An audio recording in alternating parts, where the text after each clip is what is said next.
அனைவருக்கும் நமஸ்காரம். ஓம் பூச்சியாய ராகவேந்திராய சத்திய தர்ம ரதாயச பஜத்தாம் கல்ப வருஷாய நமதாம் காமதேனுவே.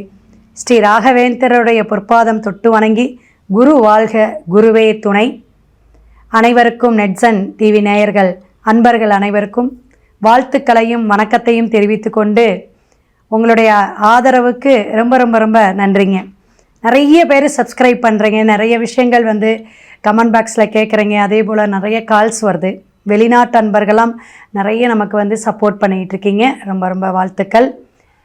தை மாதத்துடைய தைப்பொங்கல் வாழ்த்துக்களுடன் நம்ம இப்போ பார்க்க போகக்கூடிய அமைப்பு, தை மாதம் அப்படின்னாவே மகரத்தில் சூரிய பகவான் பிரவேசிக்கக்கூடிய காலகட்டம்.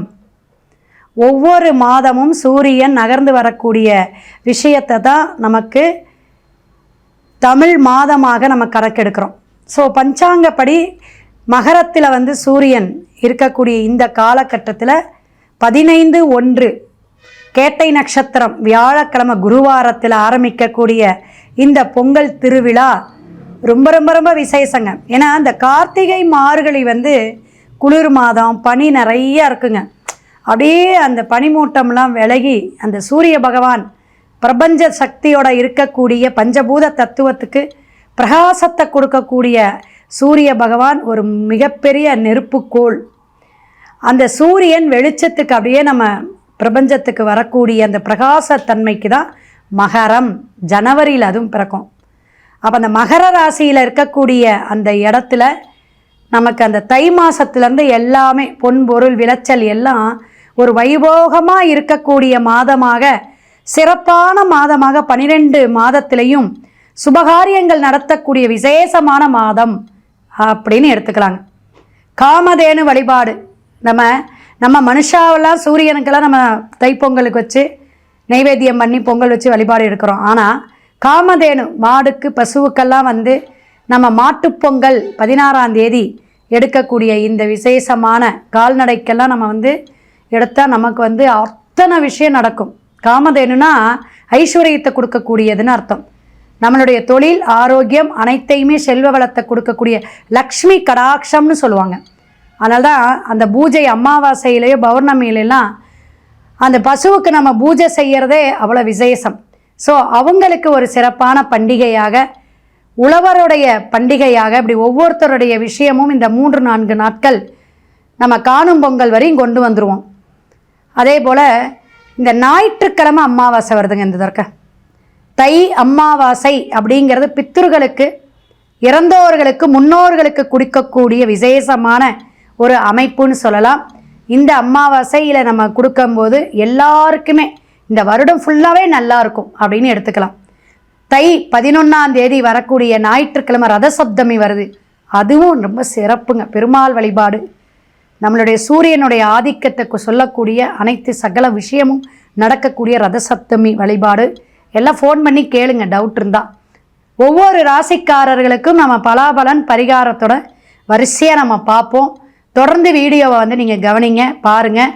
அதே போல் சப்ஸ்கிரைப் பண்ணிக்கோங்க. கடகராசி நேயர்களே, தை மாதத்துடைய பொங்கல் வாழ்த்துக்களுடன் நம்ம பார்க்கக்கூடிய அமைப்பு ரொம்ப ரொம்ப சிறப்புங்க. ரொம்ப கவலைங்க. எல்லாம் சக்ஸஸுங்கிறீங்க. இந்த வருஷம் அமோகம்ங்கிறீங்க. ஆண்டு பலன் நடக்குமா? தை மாதத்துலேருந்து நடக்கும், பயப்படாதீங்க. ஏன்னா இந்த ஜென்மத்தில் குரு உச்சம் பெற்று வரும்போது ஒரு கண்டிப்பாக ஏதாவது ஒரு பலாபலனை அனுபவிச்சிருப்பீங்க. அதிலிருந்து எந்த மாற்றமும் இல்லை. ஆனால் 12ஆம் இடத்துக்கு வக்கரம் ஆகி போகும்பொழுது சில வேகத்தை அவர் குறைச்சிட்றார். அப்போ இன்னும் கொஞ்சம் விரைய செலவெல்லாம் சுபகாரிய விரைச்செலவு தான் கிடைக்கும். குழந்தைங்களுக்கு கல்யாணம், காதுகுத்து, கிரகப்பிரவேசம், இது போல் விஷயங்கள்லாம் இந்த தை மாதம் நீங்கள் ஃபிக்ஸ் பண்ணியிருப்பீங்க. திருமணத்துக்கெல்லாம் போகக்கூடிய அமைப்பு, பல விஷயங்களை நீங்கள் சின்ன சின்னதாக திட்டம் போட்டு நம்ம என்ன செலவோ அதுக்கான வரவு என்ன இருக்குது அப்படின்னு ஒரு கால்குலேஷனோடய நீங்கள் வாழணும். அப்போ இந்த மாதம் நீங்கள் எடுக்கக்கூடிய காரியங்கள் எல்லாமே பணம் விஷயத்துலேயும் உங்கள் தொழிலில் நல்ல முன்னேற்றம் இருக்கும். படிப்படியாக உயர்வை வரும். புதிய புதிய நட்பு வட்டாரங்கள், புதிய புதிய விஷயங்கள், மாற்றங்களை ஏற்படுத்தக்கூடிய மாதமாக தென்படுகிறது. கடகராசிக்காரங்க பண விஷயம் கொடுக்கல் வாங்கல மட்டும் கவனமாக இருக்கணும். பேச்சுவார்த்தையில் நிறைய வாக்கு கொடுத்துட வேண்டாம். அது இந்த அரசியல் துறையில் இருக்கவங்க கடக லக்னமாக இருந்தாலும் சரி, நான் அதை செய்கிறேன். ஏன்னா 2ஆம் இடத்துல கேது எல்லாமே கொடுத்துட்டு அது எதாவது கோட்டை விட்டுருச்சுன்னா வம்பா போயிடும். விலைக்கு உங்கள் வாயாலே நீங்கள் வாயை கொடுத்து வம்பா இழத்துக்காதீங்க. சனி பகவான் பல விஷயங்களை மாற்றத்தை கொடுக்கக்கூடிய அமைப்பில் இருக்கார். மீனத்தில் இருக்கிற சனி பகவான் உங்களுக்கு ஒரு உயர்வை கொடுக்கும், தொழிலில் நல்ல மாற்றம் கொடுக்கும், தொழிலில் வருமானத்தை கொடுக்கக்கூடிய ஒரு அமோகமான மாதமாக தை மாதம் இருக்குது. விவசாயத்துறைகள் நல்லா இருக்குதுங்க கடகத்துக்கு. மழை பெஞ்சாலும் இது பண்ணாலும் உங்களுக்கு ஓரளவு வந்து ஒரு மகசூல் உண்டு, வசூல் உண்டு அப்படின்னு சொல்லலாம். வெளிநாடு வெளியூர் அதர் பாஷை பேசக்கூடியவங்களாம் உங்களுக்கு நல்ல ஒரு சப்போர்ட் பண்ணி நல்ல ஒரு பணவரவு வரக்கூடிய அமைப்பு. எதிர்பார்த்துக்கிட்டே இருந்த காரியம் இவ்வளோ நாளாக எனக்கு இன்னும் கிடைக்கலங்க, விசா கிடைக்குமா, நான் போவேனா, ஆஸ்திரேலியா போவானா, அமெரிக்கா போவானான்னு எதிர்பார்த்துட்ருக்கிறவங்களுக்கு போகக்கூடிய காலகட்டமாக ராகு பகவான் கும்பத்திலேருந்து உங்களுக்கு ஒரு நல்ல ஒரு விஷயத்தை கொடுப்பார். குரு 12 இருக்கிறனால அதுவும் உங்களுக்கு பல பிரச்சனைகளை தீர்க்கக்கூடிய விஷயங்களை கொடுப்பார். குழந்தைங்களுக்கு கொஞ்சம் கொஞ்சம் மருத்துவ செலவோ அல்லது உடம்பு தொந்தரவோ, ஏதாவது காய்ச்சல், தலைவலி அல்லது ஏதாவது வயிறு உபாதைகள் இது மாதிரி வரக்கூடிய அமைப்பு இருக்குது. உங்களுக்கு கால் பாதம் சார்ந்த விஷயம், நரம்பு சம்பந்தமான விஷயங்கள்லாம் ஒரு சின்ன பிரச்சனைகளை கொடுக்கக்கூடிய அமைப்பை கொடுக்கும். ஏன்னா 6ஆம் இடத்துல செவ்வாய் புதன், அதனால் கொஞ்சம் கவனம் தேவை. உறவுகளிடையே கவனமாக இருக்கணும். அதாவது சின்னம்மா பெரியம்மா பங்காளி அப்படிங்கிறவங்க இடத்துலலாம் கரெக்டாக என்னென்னு போயிட்டு வாங்க. இந்த திருமணத்துக்கு போகும்போது கண்டத கதையை பேசி அவங்க உங்களுடைய இதை ஃபேமிலியை பேசுகிறது, அவங்க ஃபேமிலியை நீங்கள் பேசுகிறது, இது மாதிரி வீணான ஒரு விஷயத்தில் நீங்கள் அவதூறு வாங்குறதோ அல்லது கெட்ட பேர் வாங்குறதோ வேண்டாம். நீ தான் சொன்னேன், நான் தான் சொன்னேங்கிற அந்த பேச்சு அடிபடும். அதில் வந்து நீங்கள் கவனமாக இருக்கணும். ஒவ்வொரு விஷயமும் இனிமேல் எடுத்த காரியம்லாம் ஜெயமாக வரக்கூடிய மாதமாக இந்த தை மாதம் விசேஷ மாதமாக கடகராசிக்கு இருக்குது.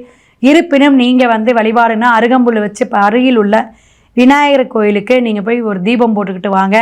என்றைக்கு போடணும்னா திங்கட்கிழமை போயிட்டு வாங்க. திங்கட்கிழமை அப்படின்னு சொல்லக்கூடிய விஷயத்தில் அண்ணாமலையார், உண்ணாமலை தேவியாக இருக்கக்கூடிய திருவண்ணாமலைக்கு போயிட்டு நீங்கள் ஒரு வழிபாடு எடுத்துகிட்டு 1/2 லிட்டரு 1 லிட்டரு உங்கள் கையால் பசு நெய் வாங்கி கொடுத்துட்டு வாங்க.